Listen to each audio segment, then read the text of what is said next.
नीलाम्बुजश्यामलकोमलाङ्गं सीतासमारमुकुटवामभागं पाणौ महासायकचारुचापं नमामि रामं रघुवंशनाथम्। सीतारामगुणग्रामं पुण्यारण्यविहारिणौ वन्दे विशुद्धिविज्ञानौ कवीश्वर कपीश्वरौ। श्री सीतानाथ समारंभां श्रीरामानन्दाय मध्यमाम् अस्मदाचार्यपर्यन्तां वन्दे श्रीगुरुपरम्पराम्। सीताराम कथा सिंधु निष्कलंक सुधारम् गोस्वामी तुलसीदासं वन्दे वाल्मीकि विग्रहम्। माता रामौ मत पिता रामचन्द्रः स्वामी रामौ मत सखा रामचन्द्रः सर्वस्य मे रामचन्द्रो दयालु नान्यं जाने नैव जाने न जाने। दक्षिणो लक्ष्मणो यस्य वामे च जनकात्मजा पुरतो मारुतिर्यस्य तं वन्दे रघुनन्दनम्। लोकाभिरामं रणधीरं रामेवनेत्रं रघुवंशनाथं कारुण्यरूपं करुणाकरं तं श्रीरामचन्द्रं शरणं प्रपद्ये।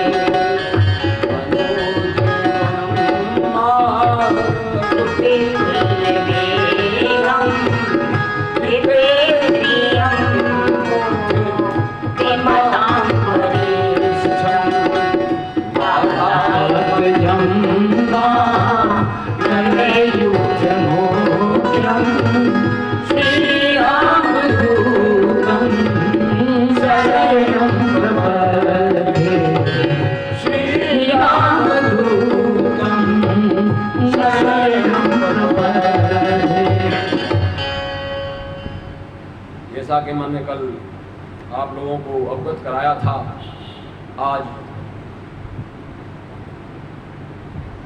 पूज्यपाद गोस्वामी तुलसीदास जी की जयंती है, उनका जन्मदिन है। मेरा मन में भाव था कि पहले उन्हीं को हम श्रद्धांजलि अर्पित करें, कथा में बाद में प्रवेश करें, लेकिन अभी और कुछ लोग आ जाएं, क्योंकि जो मैं भाव व्यक्त करूंगा वो हम सभी के बड़े काम के हैं।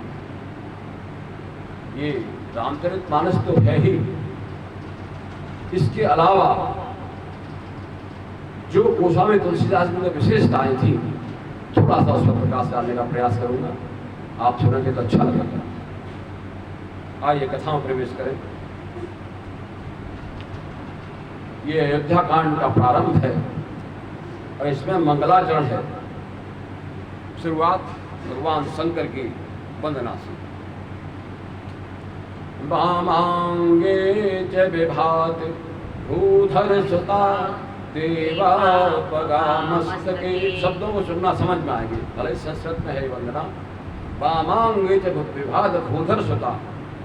भूधर सुता पार्वती, भूधर कहते हैं पर्वत को, उनकी सुता पार्वती। वामांगे, वामांगे च विभात भूधर सुता देवा पगा मस्तके भाले बाल विधुर गले।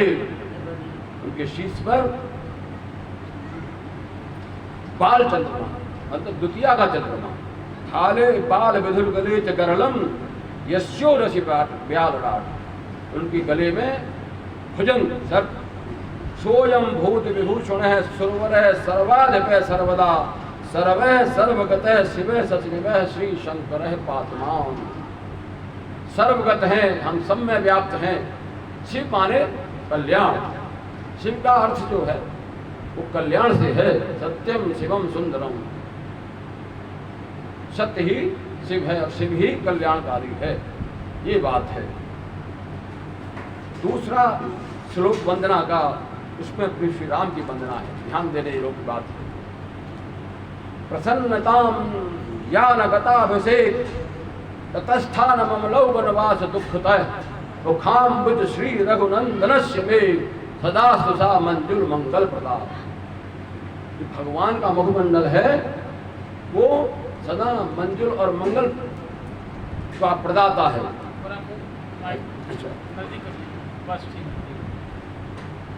प्रसन्नताम ज्ञान गताभिषेक, उनका राज्याभिषेक होने जा रहा है, युवराज बनने जा रहे हैं, लेकिन उसको लेकर उनके मन में कोई प्रसन्नता नहीं है। न ममलौ वनवास दुःखतः है, और न वन में जाने का आदेश मिलने पर उनके मन में कोई मलिनता है। तो यही तो राम का गुण है। उमा राम गुण गूढ़, भगवान शंकर पार्वती से कहते हैं उमा राम गुण गूढ़। क्या ऐसा संभव है कि हमको भोग विलास और सुख की प्राप्ति हो रही हो और अचानक से दुखों के पहाड़ टूट पड़े हम पर और हम सामान्य बने रहे, सहज बने रहे? ये संभव नहीं है। तो उमा राम गुण गूढ़, राम के जो गुण हैं वो गूढ़ हैं, गोपनीय है, रहस्यमय है कि ऐसा कैसे संभव हुआ। तो उमा राम गुण गूढ़ पंडित गुण पावई विरज और पावई मोह विमूढ़ जे हरि पद जे हरि विमुख न धर्म रथ। वो लोग मोहग्रस्त हो जाते हैं कि ऐसा कैसे हो गया भाई, ऐसा संभव नहीं। लेकिन जो ज्ञानी लोग हैं वो मानकर चलते हैं। उनका मुखमंडल कैसा, मुखाम बुज श्री रघुनंदनस्य में सदा सुधा मंजुल मंगल प्रताप। तो ऐसे स्वरूप का तो ध्यान करना ही चाहिए। देखिए, आप देवी देवताओं को देखते होंगे, उनकी मूर्ति प्रसन्न वदनम ध्यायेत् सर्व विघ्नोपशान्तये। प्रसन्न वदनों का आप ध्यान कीजिए। आपने इस संसार में देखा होगा, कभी कभी ये कहते रहे यार वो तो सामने पड़ जाए तो सारा दिन खराब हो जाता है, उसका चेहरा ही ऐसा है, लटका हुआ मुंह। अगर ऐसे लोग आपके संपर्क में रहेंगे तो आप भी लटक जाओगे। तो ध्यान और चिंतन तो कम से कम ऐसे स्वरूपों का करो जो प्रसन्न वदनम हो। प्रसन्न वदनम ध्यायेत् सर्व विघ्नोपशान्तये। उसी से ही, उस प्रसन्नता प्रसादे सर्व दुःखानां हानिरश्चोपजायते। प्रयास करिए इस आपका संग साथ ऐसे लोगों से हो जो प्रसन्न चित्त रहते हो, दुखी और मलिन न रहते हो।